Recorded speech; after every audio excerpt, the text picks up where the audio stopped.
House Intelligence Committee Chairman Adam Schiff saying the president lit the fuse which exploded on Wednesday at the Capitol. And Chairman Schiff joins me now. First, thanks very much for being with us. You've, of course, led the way through the first impeachment. People would ask, maybe some critics might ask, why now when he's leaving office in 9 days? Well, because 9 days is a long time for this president to do damage. He showed that on Wednesday when we were going through what should have been an important historic but ceremonial process of counting the electors. So I think every day he's in office, he remains a real and present danger to the country. And the best thing would be for him to resign. That would be the most immediate. The next best thing would be for the vice president to invoke the 25th. But Mike Pence has seldom shown the courage to take an act like that, or if ever. And that means that we need to do what's within our power, and impeachment is within our power. Now, the Speaker has just put out a note, apparently, to all Democrats saying that they now have 218 votes for impeachment. Would you like to get Republican votes? This is Politico reporting it. Absolutely. I think that this would be stronger with Republicans on board. I don't know whether they will have the courage to do that. Some, very few, have spoken out. More need to. But, Andrea, after the insurrection, after that failed insurrection, over 100 Republicans in the House went right back to where they left off, continuing the big lie about the election, continuing to try to discredit the electors from various states and disenfranchise millions. So I don't have a lot of confidence that Republicans who are willing to do that, including Kevin McCarthy, the Republican leader, will do the right thing on impeachment. But I would hope that some of them will.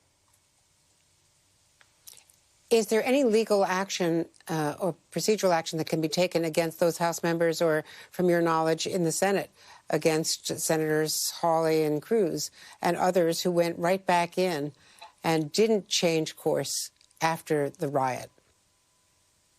There are actions that we can take, and I think there are discussions, informal discussions among the members of the Democratic caucus. What should be the repercussion? What's the accountability for our colleagues? Obviously, it'll be up to their voters to provide the ultimate accountability, but there are steps that we can take within the House to hold them to account, and we will be exploring those. I don't know at this point what the result of that will be. Actions such as censure or stronger actions? Well, I don't know that there's a stronger action than censure that's within our power as House members with respect to our colleagues. But things have been so quick moving. I think many of us are still trying to wrap our head around what the country has been through in the last week. So at this point, I think it's very much a topic of discussion and analysis, but I don't know that I'm prepared to make a recommendation or my colleagues are. Are you going to have the one charge of incitement, or are you considering adding the call to Raffensperger, the Secretary of State in Georgia? And we now know that there was even an earlier call to try to change the vote count by the people who were actually working in the field on it. Well, the resolution that's been introduced contains one article. Now, it is, theoretically possible there could be changes to what the House votes on. But I don't think that anyone is really contemplating there being more than one article. I think it's best, as we did in the last impeachment, to keep it very simple, very straightforward, get to the gravamen of the offense. But we should recognize, and indeed the article that has been introduced does recognize the fact that the incitement on the Mall on Wednesday was part of a pattern with this president, part of a long history since the election and before the election to throw discredit upon that election and the peaceful transition of power. So the events of Wednesday need to be seen in their context.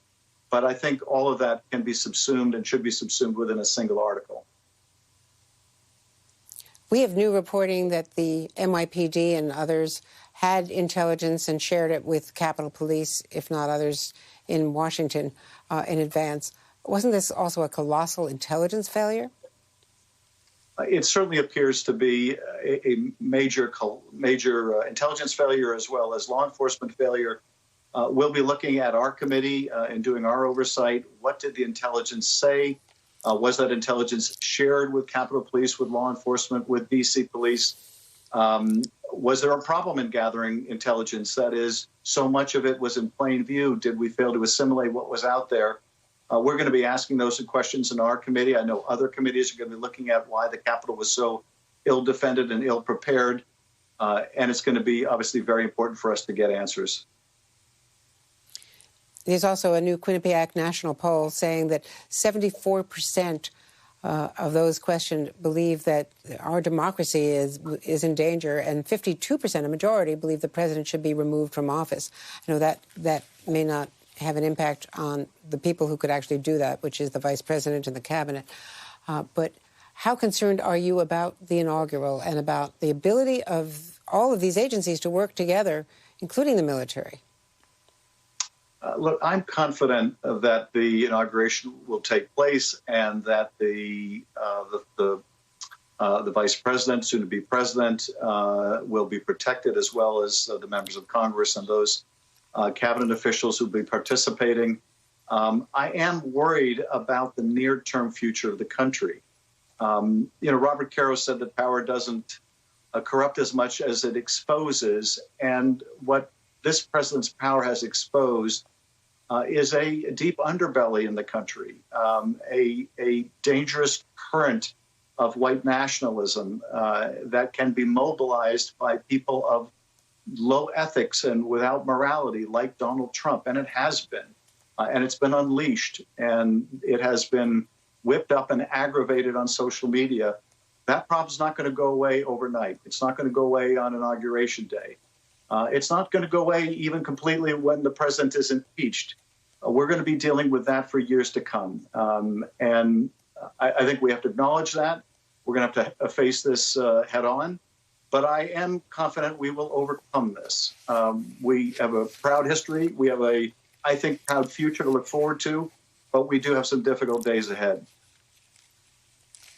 I want to ask you about more breaking news that legendary diplomat, former Deputy Secretary of State William Burns, is going to be put up for the head of the CIA.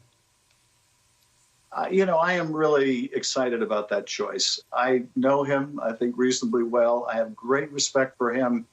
He's a phenomenal diplomat, a great intellect, a person of unquestioned integrity. He will bring I think, a nonpartisan ethos to the agency. He will make sure that the analysts and officers understand that they're to speak truth to power. He will be a very important balm to an agency that's gone through a lot, as indeed the entire intelligence community has. Well, Chairman Schiff, thank you very much for being with us. Please take care. I know this has been a shattering experience for everyone who works up on the Hill. Thank you for being with us today. Thank you.